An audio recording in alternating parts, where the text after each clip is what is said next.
Amendment bill दोनों ही सभा के अंदर पास हो गया है, जिसको लेके मुसलमानों में काफ़ी ज़्यादा नाराज़गी नज़र आ रही है।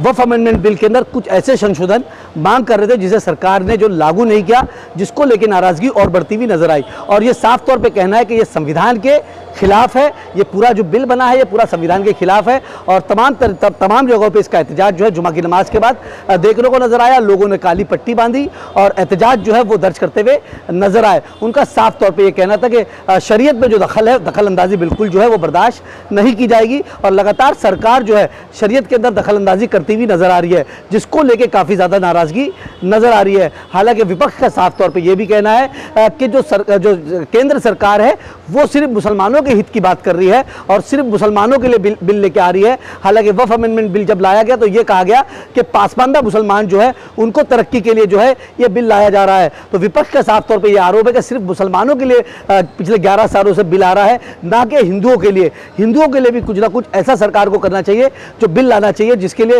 हिंदू की जो माइनॉरिटीज तबका है, जो पिछड़ा तबका है, उसकी भी तरक्की हो। लेकिन ये सरकार जो है ये करती हुई नजर नहीं आ रही है। हालांकि इसके अंदर पूरी राजनीति नजर आ रही है, क्योंकि तमाम बिलों के ऊपर जब भी देखा जाता है तो हिंदुस्तान के अंदर इसकी सियासत जो है खूब होती हुई नजर आती है। अब देखना ये होगा कि वक्फ अमेंडमेंट बिल जो है ये राजनीतिक तौर पर कितना बीजेपी को फायदा दिलाता है। अब मांग नहीं कर सकते तो क्या ये हमारे हक में बेहतर है? तो वक्फ की जो प्रॉपर्टीज़ पर जिनका कब्ज़ा है हो चुका है, अब उसमें ये अमेंडमेंट में ये बात कही जा रही है कि अब उसके बारे में आप कुछ भी मांग नहीं कर सकते। तो ये कौन सा कानून है?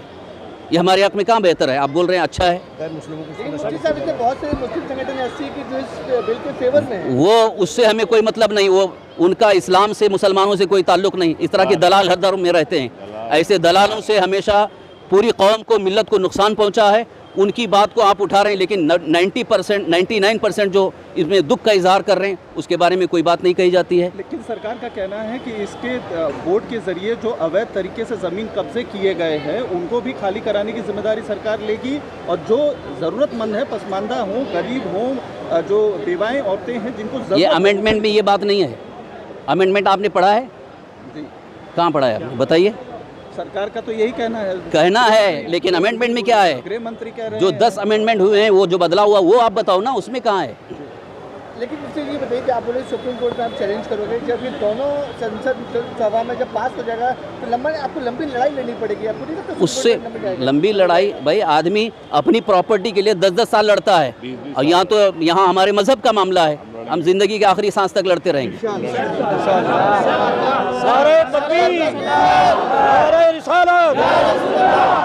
हमदर्दी की बात आती है, देखिए हमदर्दी अगर है हुकूमत को, गवर्नमेंट को, तो फिर मुसलमानों को भी दूसरे जो कम्युनिटी के उसमें ट्रस्ट बनाना चाहिए, ट्रस्ट में शामिल करना चाहिए। क्यों नहीं करते हैं? हमने कभी आपसे कहा है कि मंदिर में हमको ट्रस्टी बनाओ, चर्च में हमको ट्रस्टी बनाओ? कभी हमने नहीं कहा। लेकिन हमारे इसमें क्यों इंटरफेयर हो रहा है? सर मैं क्या बोल रहा हूँ सर, ये दोनों सदनों में वो मेजॉरिटी का हमसे कोई मतलब नहीं है। हमारे इस्लाम में इसकी इजाज़त नहीं है। सर दोनों सदनों में जब बिल पास होता है तो रात में पास होता है। अरे भैया बिल पास किया गया, ज़बरदस्ती पास किया गया, उससे क्या मतलब? कुछ भी करेंगे। वोटिंग जो है सुबह वोटिंग में जो लोग थे वो सेकुलर नहीं रह गए। अभी सेकुलर लोगों ने अभी तक उसका विरोध किया है। नीतीश कुमार तो चंद्रबाबू नायडू ने तो समर्थन किया है, जिनको आप सेकुलर नेता कहते थे। लेकिन कहते थे, पहले कहते थे, अभी नहीं है। इस मामले में वो हट गए। राज्य में भी क्या मैसेज देना चाहोगे, क्योंकि इसको लेकर लोगों में नाराजगी है? नाराजगी तो है। क्या मैसेज देना चाहोगे कि लॉ एंड ऑर्डर डिस्टर्ब ना हो? लॉ एंड ऑर्डर के लिए तो हम ये कहते हैं कि तोड़ फोड़ या ऐसा कोई आंदोलन हम नहीं चाहते कि जिसकी वजह से प्रॉपर्टी को नुकसान हो, किसी कम्युनिटी को नुकसान हो। हम ये कभी नहीं कहते। लेकिन हमारे हक की लड़ाई हम कानून के दायरे में रह करके लड़ेंगे। का सवाल 5 साल का प्रैक्टिकल मुसलमान इसके अंदर रखा गया है। प्रैक्टिकल मुसलमान किसको कहेंगे? प्रैक्टिकल मुसलमान क्या मतलब है? बिल के अंदर है कि 5 साल मुसलमान होना अनिवार्य है, कोई वक्त करता है तो बिल के अंदर ये भी वो यानी जो 5 साल, अभी 5 साल से पहले जो मुसलमान हुआ है, इस्लाम कबूल किया है, वो वक्फ नहीं कर सकता। ये उन्होंने बिल बनाया है।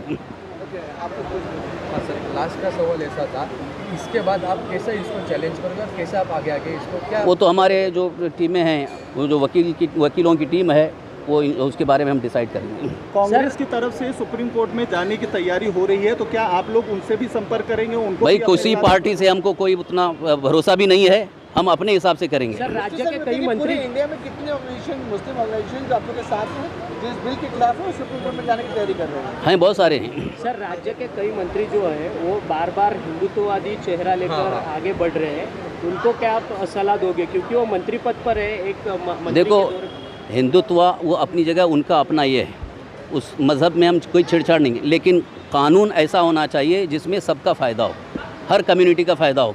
तो ये इंसाफ की बात होती है। सबका साथ सबका विकास का मतलब क्या है कि सबका साथ सबका विकास है, तो फिर खालिश हिंदुत्व को हमारे ऊपर आप लादने की कोशिश करेंगे तो ये हमें कबूल नहीं है। एक साइड पे नरेंद्र मोदी सौगात मोदी कर रहे और एक बार ये बिल पास कर रहे, तो आप कैसे देखते हो इसको? ये तो सरासर नाइंसाफ़ी है। ये अमेंडमेंट बिल को लेकर जो है रजा कैबिनेट का स्टेटमेंट जारी हुआ था, उसमें कहा गया था कि अगर नीतीश कुमार और चंद्रबाबू नायडू इस बिल के खिलाफ नहीं करेंगे तो सबक सिखाया जाएगा। सबक सिखाने का मतलब क्या हुआ? रजा अकेडमी के सरबराह मौजूद हैं, आप सबक जो है उसका यही मतलब है कि इलेक्शन जब होगा तो फिर मुसलमान बताए किस तरीके से बेवफाई किया है और किस तरीके से पीठ में छोरा भूका है। ये जमहूरियत यहाँ पर इसी किस्म का इंतकाम लिया जा सकता है। किस टाइप का एक्शन आप किस तरफ इशारा करें कि आप बोले कि सबक सिखाया जाएगा? मतलब यही कि इलेक्शन जब आएगा तो लोग उनको वोट नहीं देंगे और उसको बेदखल करेंगे। जो कुछ भी होगा उसमें यही होगा। वहाँ के मुसलमान जो है, जो लोग इस मसले में हमारे साथ हैं हम उनका साथ देंगे, जो इस मसले में हमारे साथ नहीं हम उसका साथ नहीं देंगे। आप लोग कोई फतवा जारी करेंगे कि बिहार में मुसलमान वोट? देखिए ये मसाइल जो है उलमा दानिश्वर ये सब बैठकर तय करते हैं।